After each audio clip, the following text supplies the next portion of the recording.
उनके कराने की आवाज परमेश्वर तक पहुंची और परमेश्वर ने उनका कराना सुनकर अपनी वाचा जो उसने अब्राहम, इसहाक और याकूब के साथ बांधी थी स्मरण की।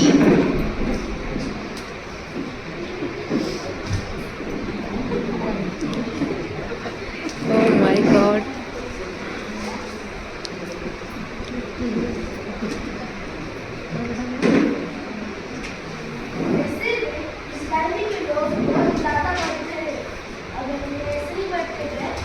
एक दिन ये हमारे खिलाफ खड़े हो जाएंगे।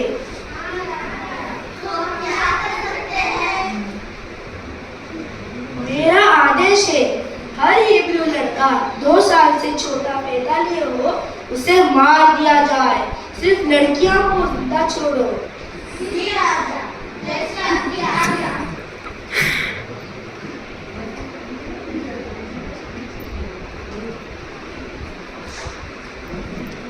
सुनो सुनो सुनो, राजा की आज्ञा है, इस राज्य में हर हिब्रू लड़का 2 साल या 2 साल से छोटा है उसे मार दिया जाए, सिर्फ लड़कियों को जिंदा छोड़ो।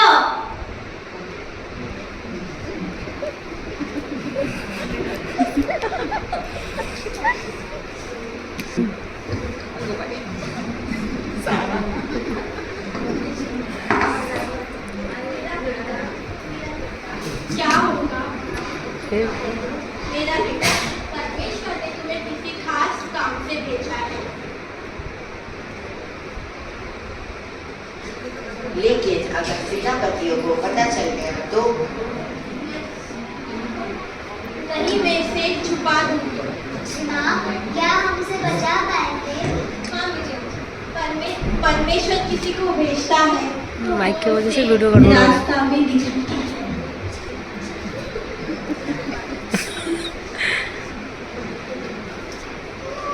छोटी सी टोकरी में एक छोटा सा बच्चा बड़े काम के लिए चुना गया है। बालक की माँ बालक को टोकरी में रखकर नील नदी में बहा देती है और मिरियम उसकी बड़ी बहन दूर से उस पर नजर रखती है। राजकुमारी उनके दासियों के साथ नील नदी में नहाने आती है। राजकुमारी आई।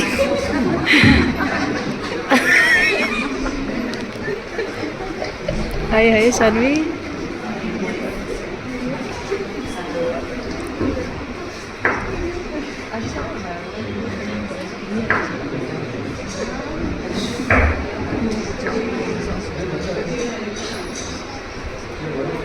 रानी, मुझे एक छोटे बच्चे की रोने की आवाज आ रही है।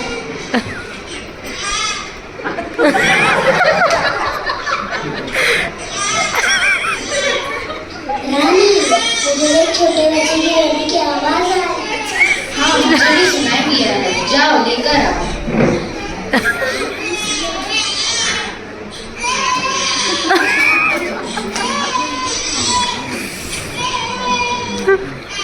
ये कितना सुंदर बच्चा है, मुझे लगता है ये किसी हिब्रू का बच्चा है। मैंने इसे पानी से निकाला है, इसलिए इसका नाम मूसा होगा। मूसा।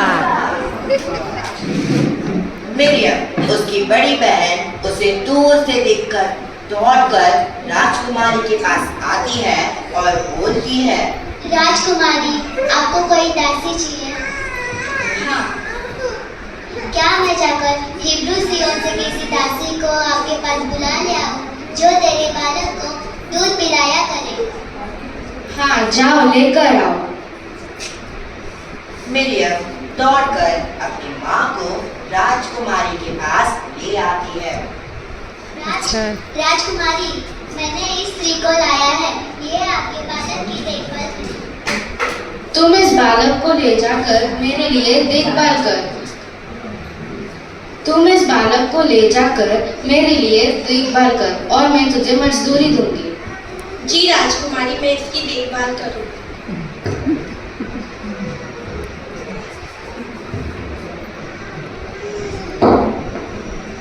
जब माँ सेकोवे मूसा की देखभाल कर रही थी तब माँ उसे समझाया कि वो एक हिब्रू बालक है। जेकोबेद ने बच्चे को फिरौन की बेटी को लौटा दिया। फिर राजकुमारी ने मूसा को अपना बेटा समझकर पाला।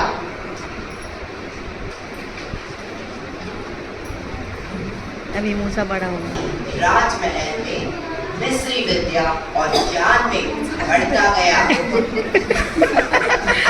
इस दौरान इस्राएली प्रजा पर मिस्री लोगों का अत्याचार बढ़ता गया। स्टोरी मस्त है। अभी बड़ा हो जाएगा मूसा।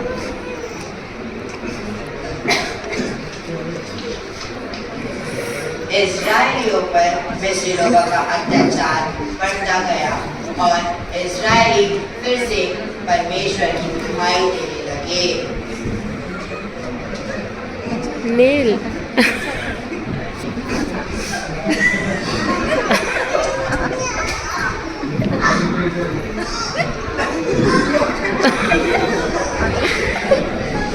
मूसा भी राजमहल में विद्या और ज्ञान में बढ़कर जवान भी हो गया। अरे वाह। मूसा बाहर टहलने जाता है। वहाँ अपने भाई बंधुओं का दुख देखता है। तब वो अचानक देखता है कि एक मिस्री एक हिब्रू को मार रहा है। तो मूसा ने इधर उधर देखा कि कोई नहीं है और उसको मार डाला।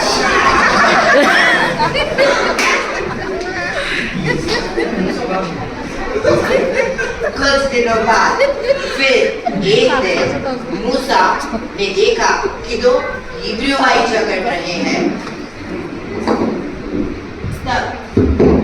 तब मूसा उन दोनों को समझाता है कि तो वो दोनों हिब्रू भाई मूसा पर गुस्से से बोलते हैं, उस दिन जैसे तुमने उस मिस्री को मारा था वैसे ही तुम हमें भी मारना चाहते हो क्या?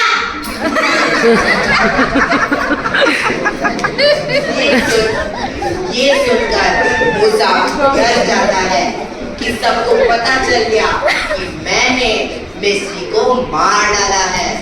अगर ये बात फिरौन तक पहुंच गई तो वो मुझे जिंदा नहीं छोड़ेगा। सबसे ज्यादा पाप मूसा ने किया था। वहाँ से मिद्यान की तरफ भाग जाता है। मूसा ने नहीं किया पाप।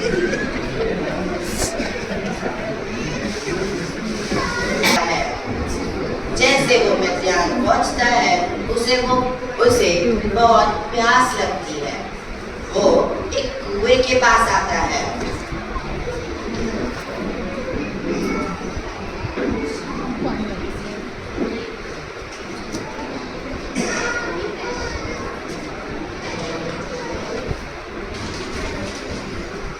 अभी क्या आया? कुआ कुआ।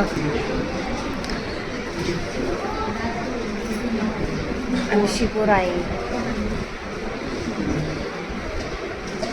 बाबा रे बाबा।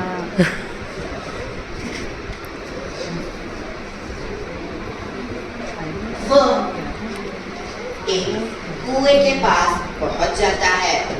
वहाँ कुछ स्त्री अपने भेड़ों को पानी पिलाने आती है। वहाँ कुछ चरवाहे भी आते हैं और उन स्त्रियों से वाद विवाद करते हैं। हम तुम्हें पानी नहीं लेने देंगे, हम ही पहले लेंगे। तब ये देखकर मूसा आकर उन्हें चरवाहों से छुड़ाता है और उसमें से उस कुओं में से पानी निकालकर सभी स्त्रियों को अपने भेड़ों को पिलाने के लिए देता है। तब उनमें से एक जिपोरा नाम की स्त्री मूसा की मदद से खुश हो जाती है और वो अपने घर अपने पिता जेत्रो के पास ले जाती है।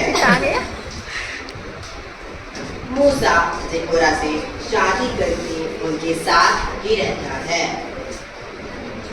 से एक टूटे हुए मनुष्य के रूप में भाग गया जो कभी फिरौन की बेटी का पुत्र कहलाता था।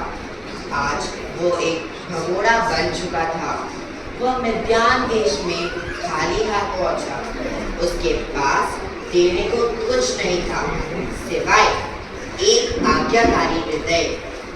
मिद्यान में मूसा ने विवाह किया और एक चालबाहा बन गया। राजमहल से रेगिस्तान तक का सफर, सेवकों का आदेश देने से लेकर भीड़ों को संभालने तक, दिन पर दिन, कदम पर कदम परमेश्वर मूसा को धैर्य, नम्रता और आज्ञाकारिता सिखा रहा था। 40 वर्ष बीत गए, दिन नहीं, महीने नहीं, पूरे के पूरे 40 साल। लेकिन इस खामोशी में भी परमेश्वर काम कर रहा था। वो धीरे धीरे जैसे वर्ष बीतते गए, लेकिन परमेश्वर ने अपनी प्रजा के बारे में कभी नहीं भूला। उसने अपनी वाचा को स्मरण किया। परमेश्वर ने मूसा को 40 वर्ष तक क्यों प्रतीक्षा करने दी? मिद्यान में मूसा ने भेड़ों की देखभाल करना सीखा, ताकि वह एक दिन परमेश्वर की प्रजा की देखभाल कर सके। कभी कभी परमेश्वर हम लोगों से दूर ले जाता है, ताकि वह हमें एकांत में तैयार कर सके। यदि आज आप प्रतीक्षा कर रहे हैं दिशा के लिए, उत्तर के लिए या परमेश्वर के समय के लिए, तो ये याद रखें, परमेश्वर के हाथों में की गई प्रतीक्षा कभी भी व्यर्थ नहीं होती। आमीन। जैसे मूसा ने परमेश्वर की प्रतीक्षा की, आइए हम भी परमेश्वर के समय पर भरोसा करें।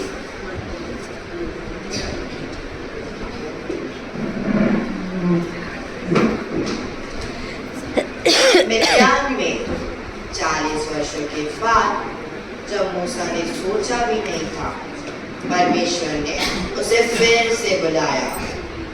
चरवाहा अब उद्धारकर्ता बनने वाला था। रेगिस्तान अब पवित्र भूमि बनने वाली थी। व्हाइट कपड़ा लाई थी मैं, और अभी काम आया उसका, है ना?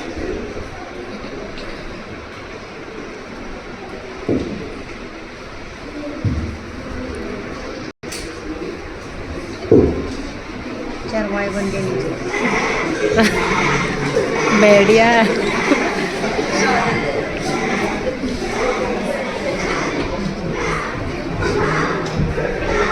अच्छा चरवाया।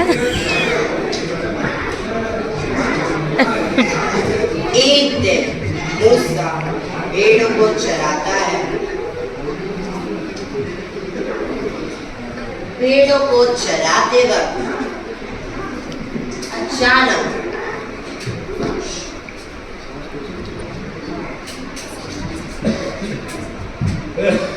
भेड़ों को चरवाते वक्त अचानक से वो एक जलती हुई झाड़ी दिखता है।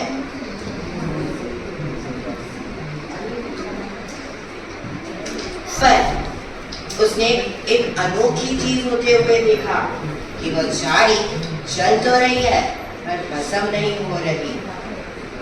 तो वो झाड़ी के करीब जाता है, तब वहां से एक आवाज आती है,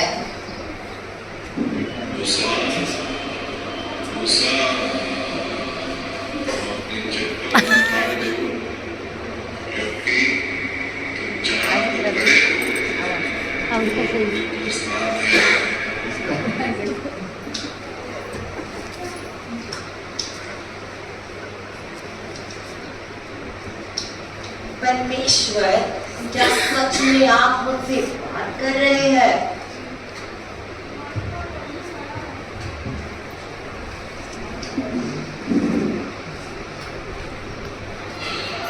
हाँ मूसा, तुम अपने लोगों को मिस्र से बचाने के लिए जाओ, मैं तुम्हारे साथ हूँ।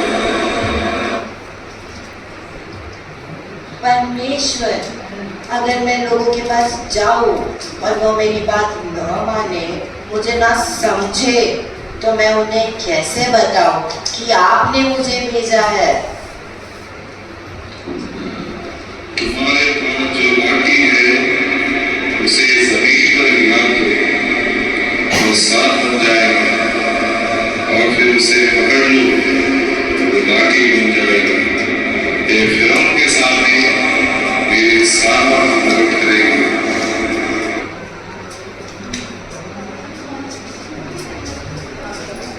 परमेश्वर, ये मेरे लिए असंभव है, क्योंकि मैं ठीक से बात नहीं कर सकता। तुम डरो मत, मैं तुम्हारे साथ हूँ। तुम्हारे भाई हारून को सहायता के लिए भेजूंगा। अभी अरुण आएगा। कौन? अरुण। ये वही पल था जब मूसा को अपना उद्देश्य और परमेश्वर की सामर्थ का ज्ञान हुआ और वो तैयार हुआ अपने लोगों को बदवाई से बचाने के लिए। अरुण आया। मूसा ने परमेश्वर के आदेश के अनुसार मिस्र की ओर कदम बढ़ाए अपने लोगों को बदवाई से बचाने के लिए।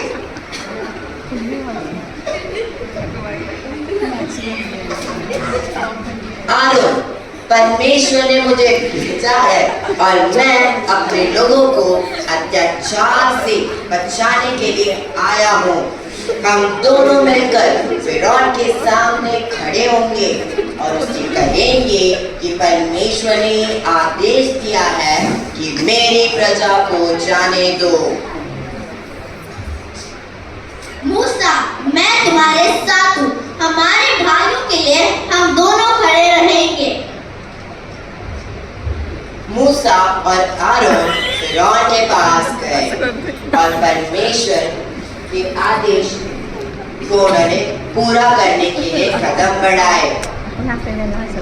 हे फिरौन, इस्राएल का परमेश्वर यहोवा यो कहता है कि मेरे लोगों को जाने दे।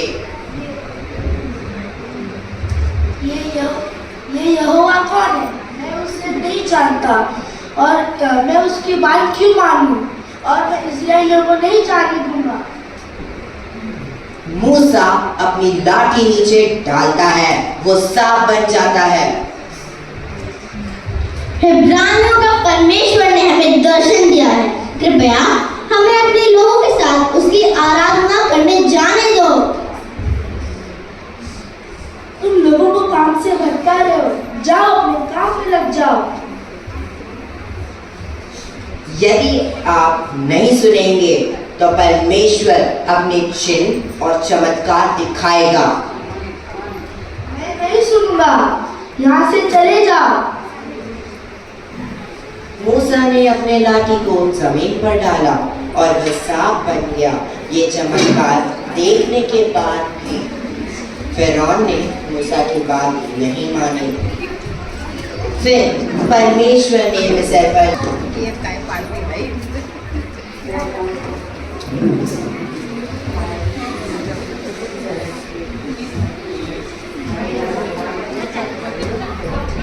घास विपत्ति।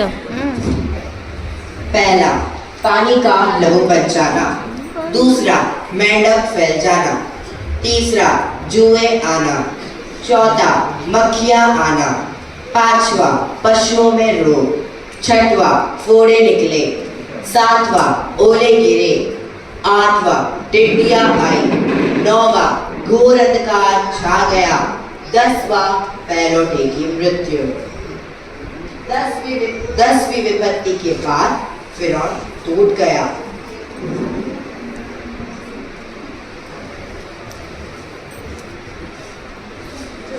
वो अंदर से पूरी तरह से टूट गया और उसने मूसा और आरोन को बुलाया और कहा कि इस्राएलियों को ले जाओ। माइक दर्शन माइक दे उसको।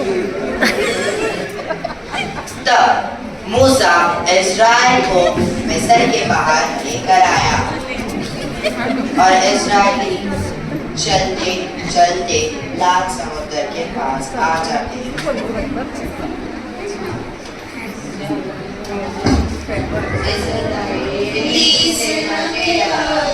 चलने वाले हैं प्रभु, इस्राएली सेना के आगे चलने वाले हैं प्रभु, हमारे साथ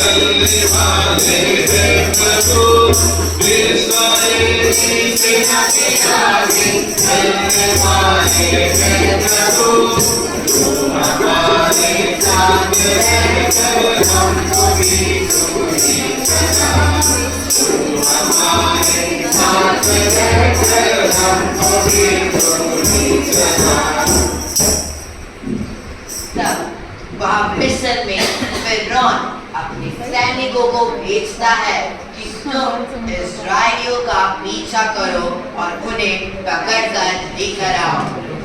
इस्राएल के सामने बड़ा संकट खड़ा था। सामने लाल समुद्र और पीछे फिरौन की सेना, वो सब डर गए। पर मूसा ने इस्राएलियों से कहा, मत डरो, परमेश्वर हमारी सहायता करेगा। मूसा और सभी इस्राएली परमेश्वर से प्रार्थना करते हैं और मूसा लाठी उठाता है और समुद्र पर मारता है। समुद्र दो भाग में बट जाता है और इस्राएली सूखी जमीन पर लाल समुद्र पार करते हैं।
परमेश्वर विश्वास योग्य है और यदि हम उस पर भरोसा करें तो वो हर संकट से छुड़ाता है।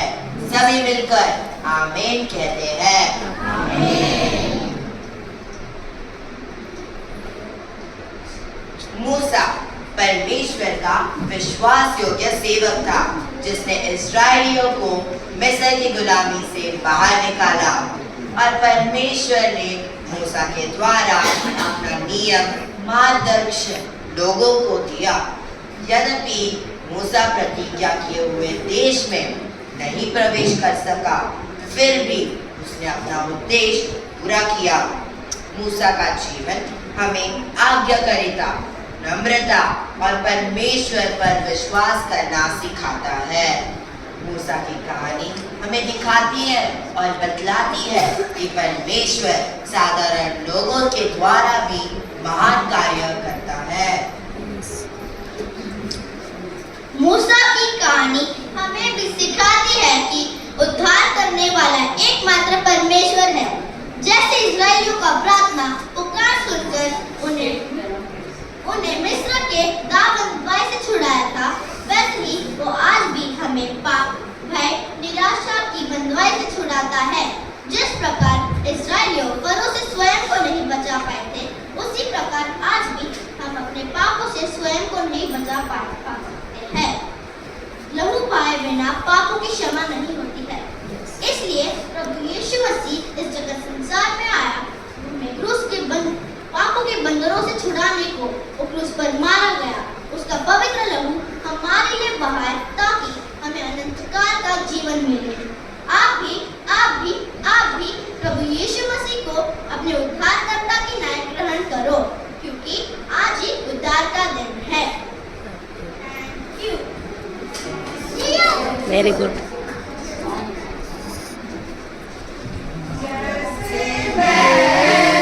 मूसा के साथ था, वैसे ही तेरे साथ रहूंगा।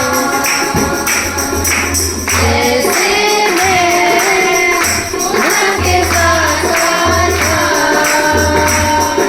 वैसे ही तेरे भी साथ रहूंगा।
Thank you. Very good.